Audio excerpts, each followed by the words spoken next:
Live mula sa GMA Network Center. Ito ang 24 Oras. Magandang gabi po, Luzon, Visayas at Mindanao.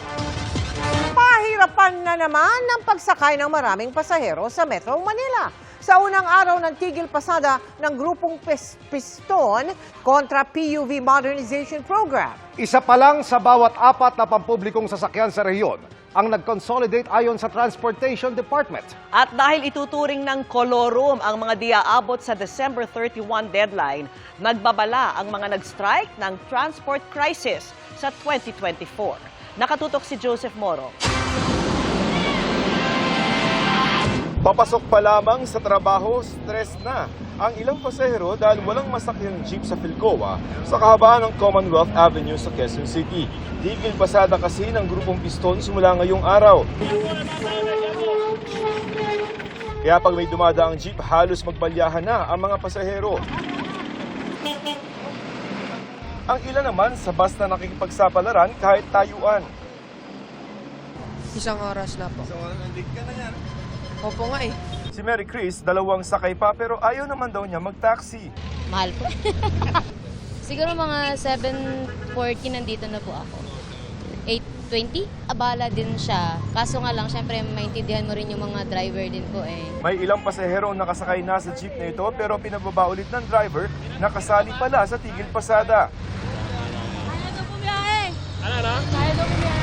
Titikita na sana ang driver pero pinakausapan na lamang ng enforcer na bumiyahe na lang muna. Ako nakikiusap sa'yo. Kaya mo ba yati din pasahero? Sakay lang. Makikiusap sana po kami. Ha? Sakay lang. O sige, sakay natin muna ha. Nakakaya din po sa kanila ha. Salamat Pero po. sir, pagbalik hindi na. Oh. Dalawang araw itong ikinasa na tigil pasada ng grupong Piston ngayon at saka bukas kung kailan naman Payday Friday. At ayon sa grupo ay posible pa itong lumawig at pagkontra ito sa PUV Modernization Program.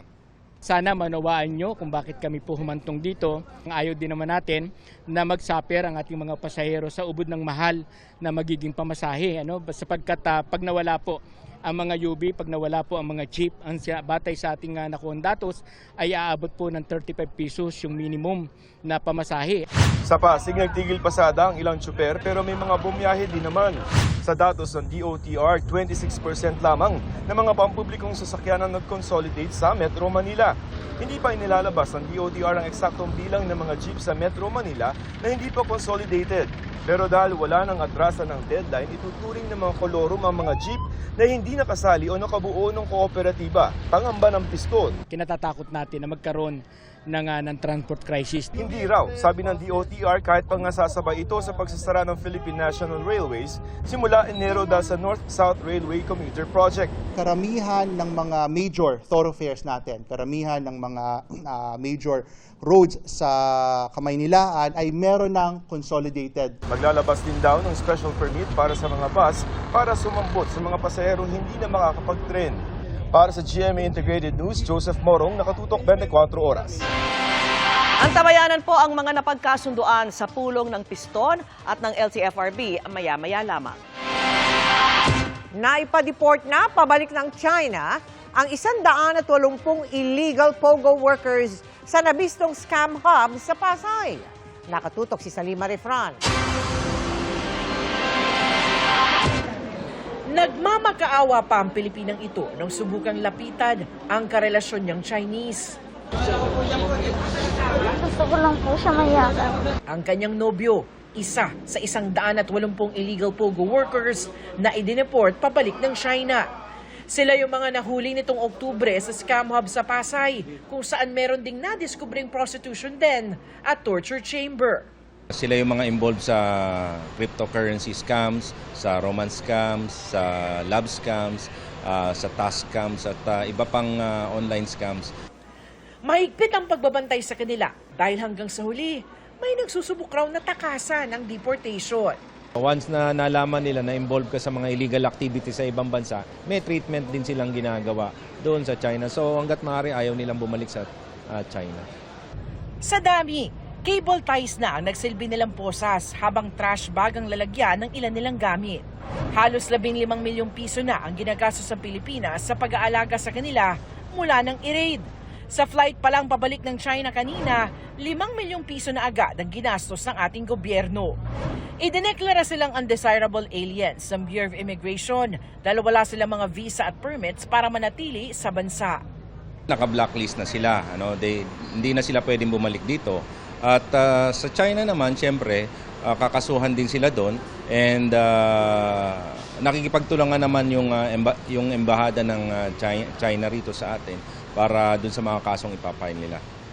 Para sa GMA Integrated News, Salima Refran, Katutok, 24 Oras. Hindi raw ninipis ang supply ng kuryente sa bansa sa susunod na taon kahit may banta ng matinding El Nino. Tiniyak po yan ng Department of Energy, kalakip ng paalala sa publiko. At nakatutok si Cedric Castillo. Dahil sa El Nino, posibleng mas mababa kaysa sa normal ang mga pag-uulan sa mga susunod na buwan, ayon yan sa Pag-asa. Bunsod niyan, kabilang sa mga senaryong nakikita ng Department of Energy, posibleng maging mas mababa ang supply ng kuryente mula sa mga hydroelectric power plant na nakadepende sa level ng tubig. Sa kabila ng mga posibleng senaryo na ito, kumpiyansa ang Department of Energy na sapat ang magiging supply ng kuryente sa susunod na taon. Based on our projection and our assumptions, then we will have no red and yellow alerts for next year with the assumption that the El Nino will be until the second quarter of 2024. Sabi pa ng DOE, kaya naman daw itong tapatan ng supply mula sa transmission projects na inaasahang matatapos sa susunod na taon. Pati na sa ilang solar power plants na target mag-operate sa 2024. Patuloy raw na imamonitor ng DOE ang mga planta ng kuryente para sa biglaang tigil operasyon pagsapit ng tag-init. Sometimes the coal-fired power plants do not work very well under very hot temperatures. It affects their working, their machineries. Yeah, so it has. That's why we cannot assume that there will be no interruptions. But we should try to minimize the interruptions by making sure that there are alternative plants that can come in. Diversification is very important at this point. Sa datos ng DOE, naitala ang pinakamataas na increase sa demand sa kuryente bunsod ng El Nino noong taong 2010 sa Luzon. Mas mataas ito ng 10.5% kaysa noong 2009. Base naman sa forecast, 10.9% o mas mataas pa kaysa noong 2010 ang posibleng maging increase sa power demand sa 2024. Kaya naman ang negosyanteng si Lucy, sinasamantala na raw ang malamig na panahon. Kailangan pa rin po kasi may bata rin po ako eh. Kailangan po lang? Aircon po. Hindi po pwedeng wala. Ngayon po kasi parang every 4 hours na lang siya paggabi. Pag umaga po mas madalas. Pero mabigat pa rin anya sa bulsa ang electric bill nila. Payo ng DOE, kahit malamig, mainam na sanayin na ang mga sarili sa pagiging masinop sa paggamit ng kuryente. Naka-timer ang Christmas lights. Sinisigurong naka-LED ang mga ginagamit para hindi siya masyadong magastos. Paggising na mas maaga para mas maaga rin nasasara yung aircon, yung pagpatay ng ilaw. This is not only a gift for us this Christmas, but also a gift to the environment. Para sa GMA Integrated News, Cedric Castillo, Nakatutok, 24 Oras. Uupo ang Pilipinas sa board na kakalap ng Loss and Damage Fund o yung ambag ng mga bansang nagdudulot ng climate change. Para yan sa mga bansang lubhang apektado, gaya ng Pilipinas. Nakatutok si Ivan Mayrina. I am very gratified to hear the news that the Philippines has secured membership on the Damage and Loss Board for the year 2024 and the year 2026. Tagumpay para sa Pilipinas ang makapwesto sa board ng binuong Loss and Damage Fund. Ang pondong pag-aambagan ng mga bansang may pinakamalaking kontribusyon sa climate change na pagpapartihan ng mga bansang tulad ng Pilipinas na labis sa apektado nito. This will give us a voice in the management of all the funding that is available around the world to mitigate and to adapt to the effects of climate change. Sa ngayon, katumbasa ng halos 40 bilyong piso ang pledges para sa pondo na malaking bahagi galing sa United Arab Emirates at Germany. Pero hamon pa rin ang pledge o pangako ay tuluyang matupad at pakinabangan ng bansa. Si dating Finance Undersecretary Mark Joven ang magiging kinatawan ng Pilipinas sa board. We'll keep working to make sure that the Philippines has a very strong voice when it comes to all the issues of climate change, of which we are very severely affected. Sa susunod na taon ay pag-uusapan ng guidelines kabilang ang pagtukoy sa mga bansang dapat mag-ambag at kung magkano. Gayon din sa kung paano ito paghahatian depende sa pangangailangan at tama ng climate change sa mga bansa. Kung sino po dapat ang magbigay, dapat po silang magbigay. That's our position. Kabilang sa pinatitindi ng climate change ang epekto ng El Nino na umiiral muli sa Pilipinas at lalala pa sa Mayo.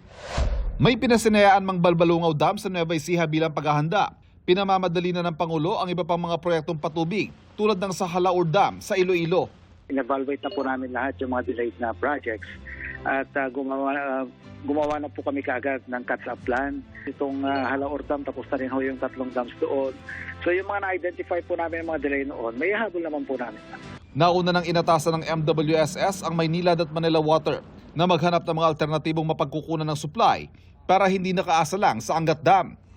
Bahagi yan ng mga kondisyon para sa taas singil nila sa 2024. I-fast track po ang kanilang mga proyekto para po maibsan ang epekto ng El Nino. Para sa GMA Integrated News, Ivan Mayrina, nakatutok 24 oras. Kamustahin naman natin ang lagay ng trapiko sa North Luzon Expressway kasunod ng ginaganap na Asia Artist Awards sa Philippine Arena sa Bulacan. At nakatutok live si Ian Cruz. Ian! Vicky, sa pangkalahatan ay maluwag pa rin ang daloy ng trapiko sa magkabilang bound nitong North Luzon Expressway. Nagkakaroon lamang ng pagbabagal sa stretch ng Valenzuela hanggang sa May Kawayan Toll Plaza dyan sa northbound. At ang takbo lamang ng mga sakyan, Vicky, ay 40 to 50 kph sa mga sandaling ito. Bago pa magtanghali, ramdam na ang pagbagal ng sasakyan sa northbound ng North Luzon Expressway sa Valenzuela at May Kawayan. Dumami pa ang volume ng mga panorte dahil sa ginawang Asia Artist Awards sa Philippine Arena sa Bulacan. Paglagpas naman ng May Kawayan, ginhawa ulit sa daloy ng trapiko hanggang marating na ang Ciudad de Victoria Toll Plaza. Hindi lamang sa expressway nagmamando ng trapiko yung mga taga-NLEX. Naroon din sila sa iba't ibang parking space sa paligid nitong Philippine Arena para hindi maimbudo ang daloy ng trapiko. Ang kagandahan po kasi nito, complementary yung traffic management po namin dun sa loob at saka dito sa labas. Ang Asia Artist Awards ng South Korea ay itinuturing na isa sa pinaka-prestihiyosong award-giving body sa Asia na ngayon lamang ginawa sa Pilipinas. Kaya maraming K-pop fans ang dumagsa sa Philippine Arena. Siyempre makikita yung mga OPA namin.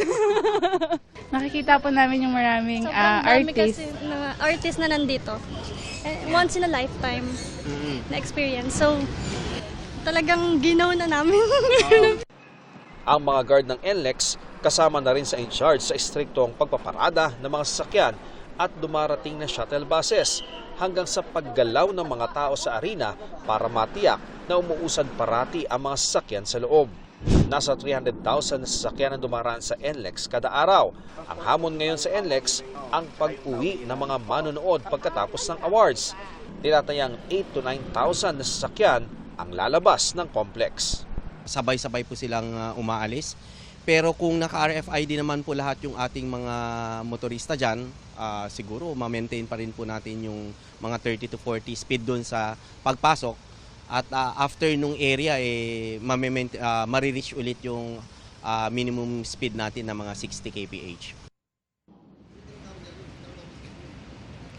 Vicky, inaasahang around 9 p.m. pa matatapos yung programa kung kailan sabay-sabay ding uuwi yung mga nasa loob ng Philippine Arena. Nakipag-usap ng NLEX sa mga LGU para yung diversion road between to 9 p.m. mamaya ay maging one-way para makadiretso yung mga lalabas sa sasakyan doon sa Bukawi exit. At yun namang mga nakaparado doon sa malapit sa entrada ng Philippine Arena ay doon naman mag-exit sa Ciudad de Victoria Toll Plaza. Balik sa iyo, Vicky. Maraming salamat sa iyo, Ian Cruz. Tuloy ang biyahe ng mga traditional jeepney kung aayusin sila at hindi na kailangang bumili ng bago. Isa lang yan sa mga pinagbigyan ng LTFRB sa pag-uusap nila ng piston ngayong hapon. Pero tuloy rin ang December 31 deadline. Nakatutok si Dano Tingkugo. Sa picket sa LTFRB, ipinaliwanag ng piston kung bakit itinuloy ang transport strike na unang ikinasa noong Nobyembre. Taliwas kasi sa hiling nila ang sinabi ng Pangulo na wala ng atrasan sa December 31 deadline para sa pag-consolidate o pagbuo ng kooperatiba ng mga operator. Nagulat tayo sa pahayag ni BBM na sabi niya hindi na pwedeng may stain yung usapin ng programa ng gobyerno. 25% pa lamang ang nakakapag-comply sa hanay po ng mga jeep at halos umaabot ng 36% o 35% sa mga UB Express. Kaya ibig sabihin niyan, ang tumatakbo sa buong bansa ay mga traditional jeepney pa rin. Tinawag pa sila ng Pangulo na minorya na hindi raw pwedeng hayaang magpa-delay at makaapekto sa mayorya at sa publiko. Pero iginiit ng piston kung paanong naramdaman ang tigil pasada sa ilang lugar pahirapan ng pagsakay. Ang laging sinasabi niyan, deport, hindi malakas, hindi malawak. Pero magpapatunay niyan yung paglalabas nila ng maraming libreng sakay. Yan ang magpapatunay at siyempre yung mga stranded na pasahero. Kung walang na-standard na pasahero, wala silang libreng sakay. Baka maniwala ako na hindi successful yung pagkilos natin. Bago magtanghali ay hinarap ang piston ng chairperson at spokesperson ng LTFRB. Halika muna doon, pag-usapan natin kung saglit lang. Tapos babalik din tayo rito, kasama ko kayo. Tika na. Usap muna kami, Chairman. Para pag-usapan po namin yung kanilang problema, baka pwede pa pong maayos. Matapos ang mahigit 2 oras na pag-uusap, sinabi ng LTFRB na papayagan ng ilang hiling ng piston o RCR at petition na lang ang kailangan sa consolidation para mapadali. Imbis na isa lang, 2 hanggang 3 kooperatiba na ang pwedeng magbiyahe sa isang ruta. Hindi na rin sisingilin ng mga nakaraang multa. Imbis na 15, 10 na ang minimum na miyembro ng isang kooperatiba at hindi na rin kailangan bumili ng bagong jeepney kahit rehabilitated na lang. Bumuo lang po sila ng kooperatiba, wala pong jeepney phase out, hindi po sapilitan ang pagbili ng mga modernized jeepneys, makakabiyahe po ang mga traditional jeepneys as long as roadworthy po ito. Bagamat sinasabi ngayon ng LTFRB na hindi necessary na bumili kami ng mamahaling mga unit, pero ang sabi ko maglabas kayo ng isang executive order na katunayan. Pero tuloy pa rin ang December 31 deadline ng consolidation kaya tuloy rin ang tigil pasada bukas. Para sa GMA Integrated News, Dano Tingkungko, nakatutok 24 oras. Good news at bad news po kaugnay sa nasirang tubo ng Maynilad kahapon. Unti-unti nang naibalik ang supply ng tubig gripo sa mga apektadong customer pero hindi pa rin madaanan ang bahagi ng kalsada sa Maynila na hinukay para ayusin ang tubo. At dyan po tumutok si Maki Pulido. Alas 6 pa lang ng umaga, nakapila na ang plastic drum ni Cecilia. Naubos na kasi ang nasalok nilang rasyon mula sa water tanker ng Maynilad kagabi. Kahit man lang pangbuo sa banyo, wala po. Kaya yun, nakabang kami dito.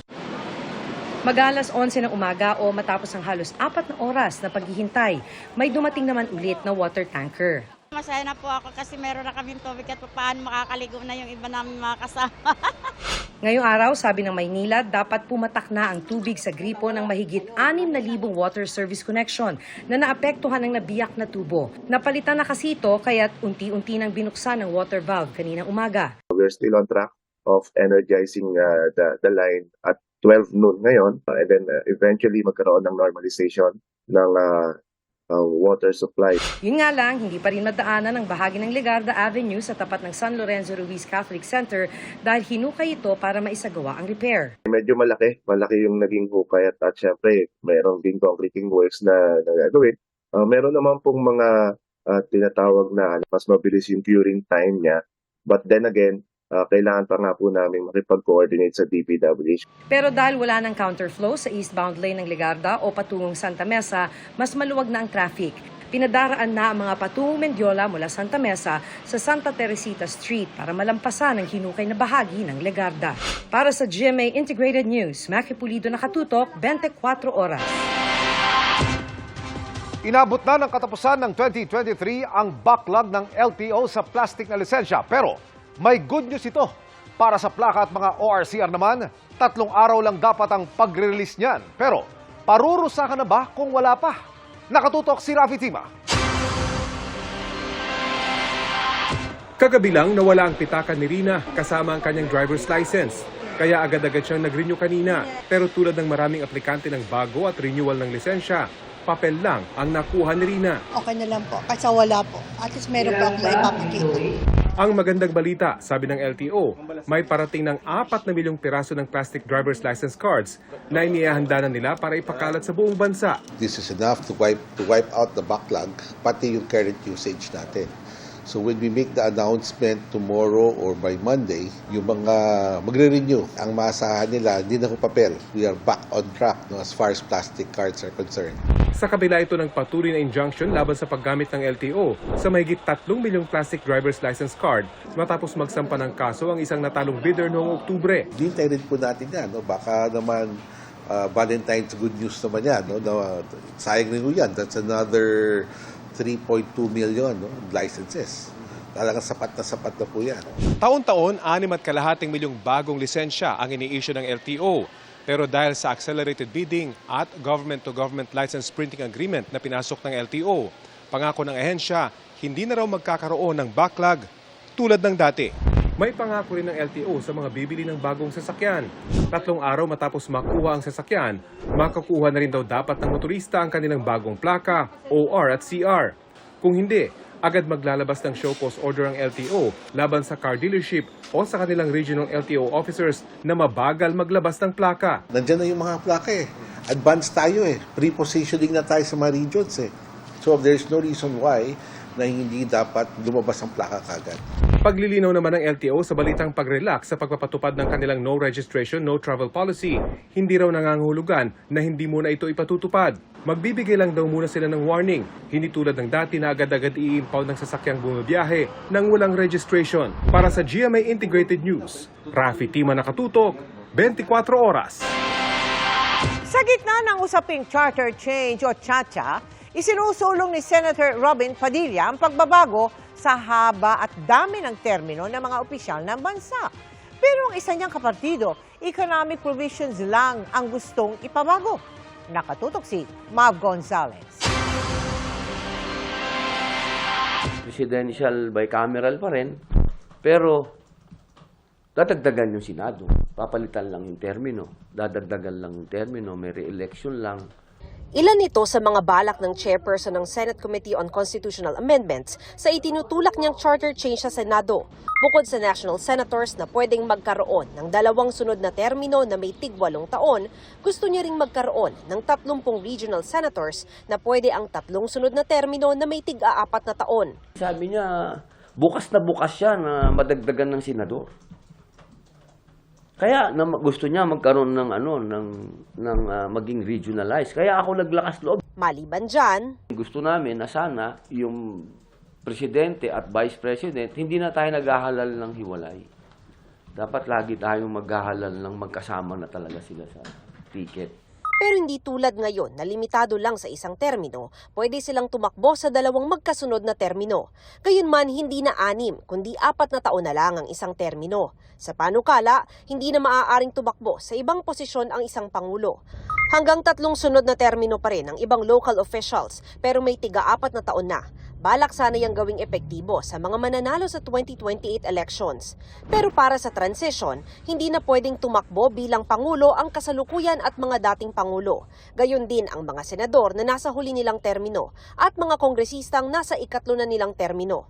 Mas tutok na nga sa politika ang isinusulong ni Senador Robin Padilla, hindi tulad noong Marso nang itulak niya ang pagbabago ng economic provisions ng konstitusyon tulad ng pagpayag na magmay-ari ang mga dayuhan ng lupa sa Pilipinas kung mag-i-invest sila rito at pagsali ng mga dayuhan sa eksplorasyon ng likas na yaman ng bansa. Sa komite pa lang, hindi niya nakakuha ng sapat na pirma noon. Kahapon lang inihain ni Padilla ang bagong resolution of both houses of Congress number 5 na magpapagulong ng tsa-tsa sa Senado. Pero nag-iikot na raw sila sa buong bansa para ipaliwanag sa tao ang balak na tsa-tsa. Nakikipag-usap din daw ang PDP laban Duterte wing sa paksyon ng PDP laban ni Senador Coco Pimentel na nagsabi ng payag lang siya sa tsa-tsa kung tututok sa federalismo at hindi sa pagbubukas ng ekonomiya lalo sa mga dayuhan. Sinabi ko na kagad yun na lalapitan ko na yung mga dating PDP.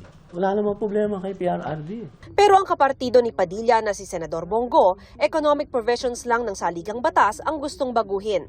Hanggang doon lang po. Tao lang po ang makikinabang, ang mga mahihirap po nating kababayan ang makikinabang. Kung politiko po, hindi po ako sangayon. Political ng federalism, pero sa akin palagay ito yung malalim na political because structure ang pinag-uusapan.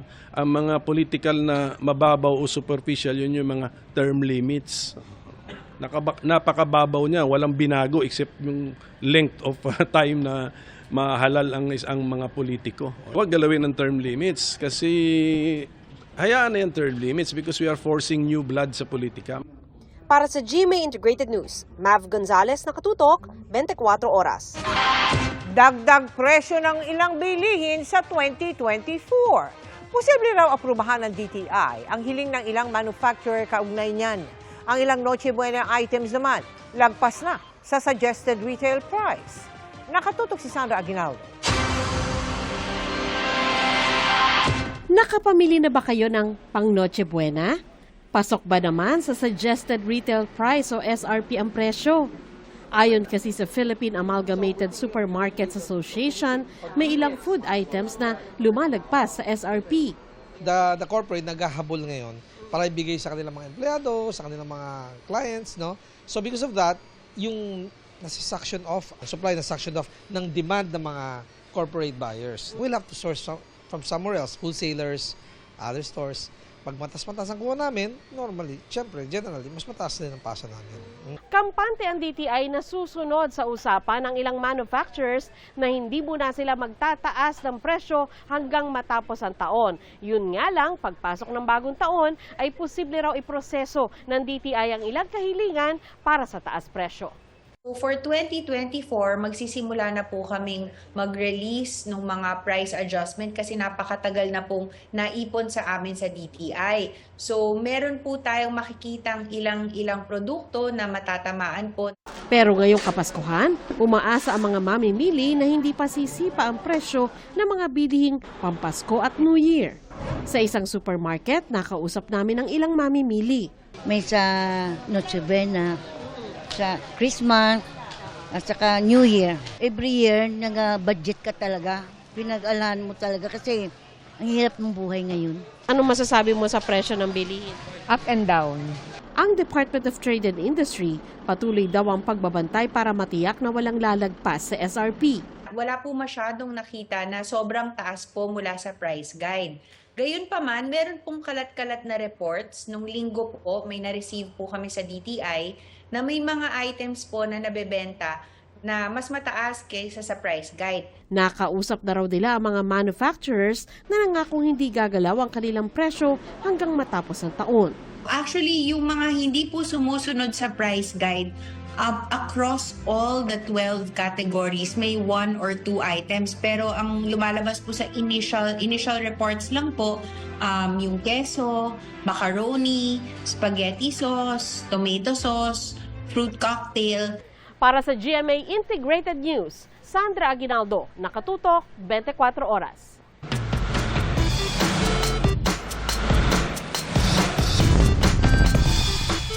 Tila may maagang pamaskuraw ang dagat ng Catanduanes sa ilang mangingisda. Ang kanilang nabingwit, dambuhalang isda. Kuya Kim, ano na?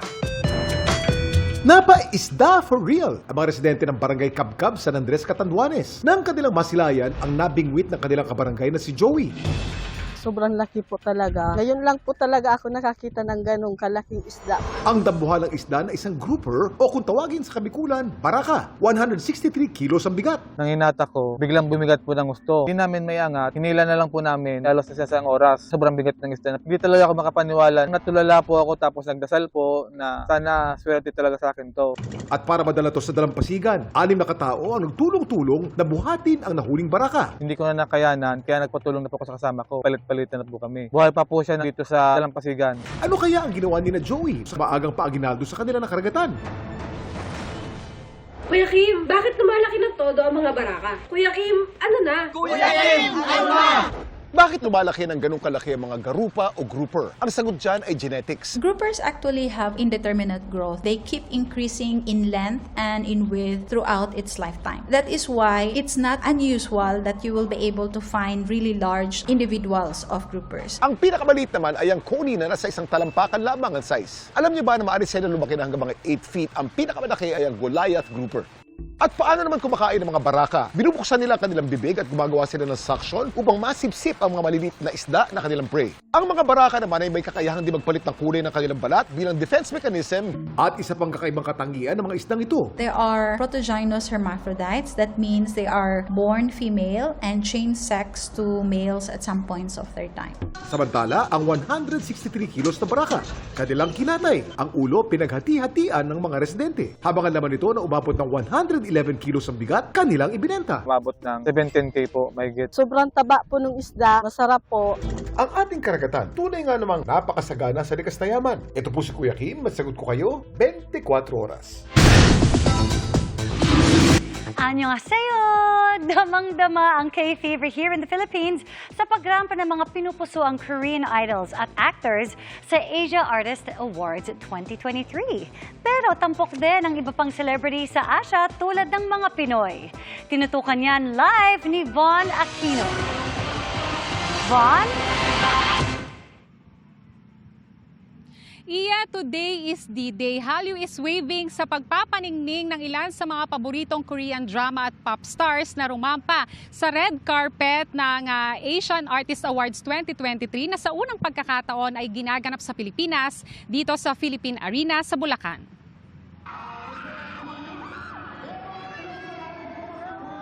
Definitely fearless in their gray coordinated fit ang K-pop girl group na Les Seraphim. At marami ang oh my God, dahil narito rin ang new jeans. Maging ang host na si Ryan Bang, hindi napigilang mag-fanboy. Not shy naman ang ITZY as they served visuals at Blackfeet Eleganza. Habang here to stay at AAA, ang thunderous charisma ng Stray Kids. All the lads and gals say annyeong to the boys.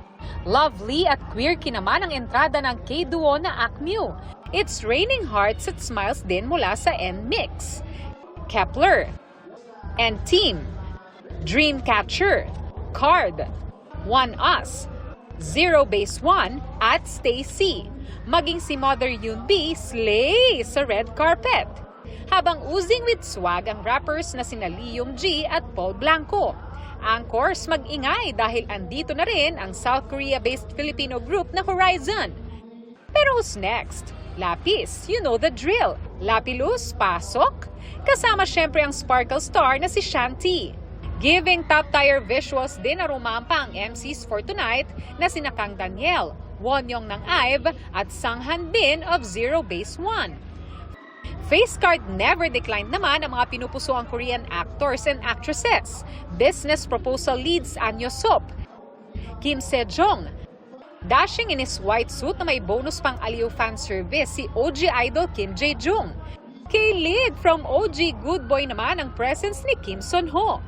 Lahat ng heart gusto, basta ikaw, Kim Son-ho. Yes! Cha! Kim Yong-dae ng hit K-drama na Shooting Stars. Two worlds collide naman from K-pop world to K-actors sina EXO Suho at 2PM Lee Junho. Save the best for last para sa 17 subunit Busok Soon. Isa ka rin ba sa nakihorang kina Sung Kwan, DK at Hoshi? Syempre present din ang Filipino artists, ang P-pop kings na SB19. At folk pop collective band na Ben and Ben. Sa labas naman ng Philippine Arena, Yan ang hiyaw ng fans na nagbabakasakali kanina na makakuha ng tiket at masilayan ng kanilang mga idolo. Okay lang, worth it naman kasi at least nandun kami sa vicinity kung nasaan yung mga idol namin. Sa stadium naman sa tabi ng arena, may iba't ibang activities para sa mga fans.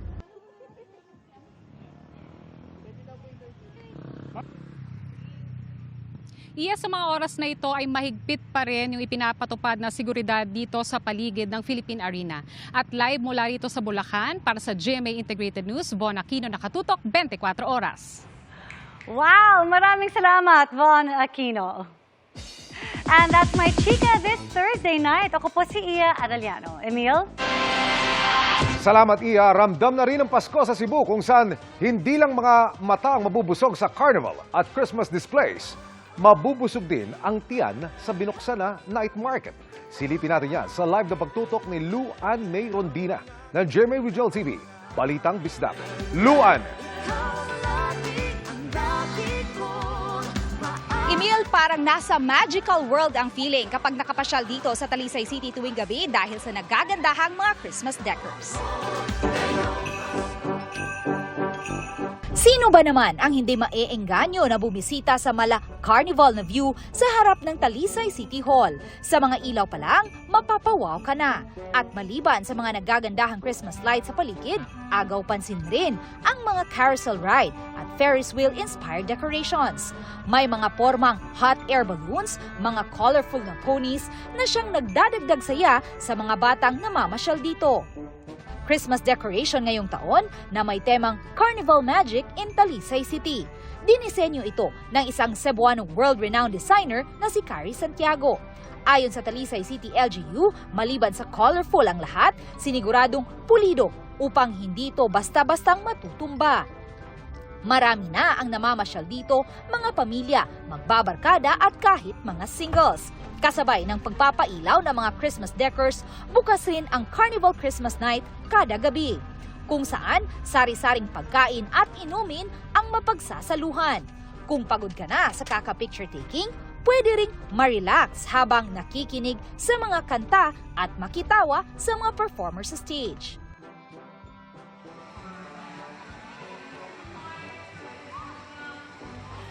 Emil, gabi-gabi may live band sa harap ng Talisay City Hall hanggang December 31. Emil? Maraming salamat, Luan May Rondina ng GMA Regional TV, Balitang Bisdak. At yan ang mga balita ngayong Huwebes. Ako po si Mel Tiangco, mga kapuso.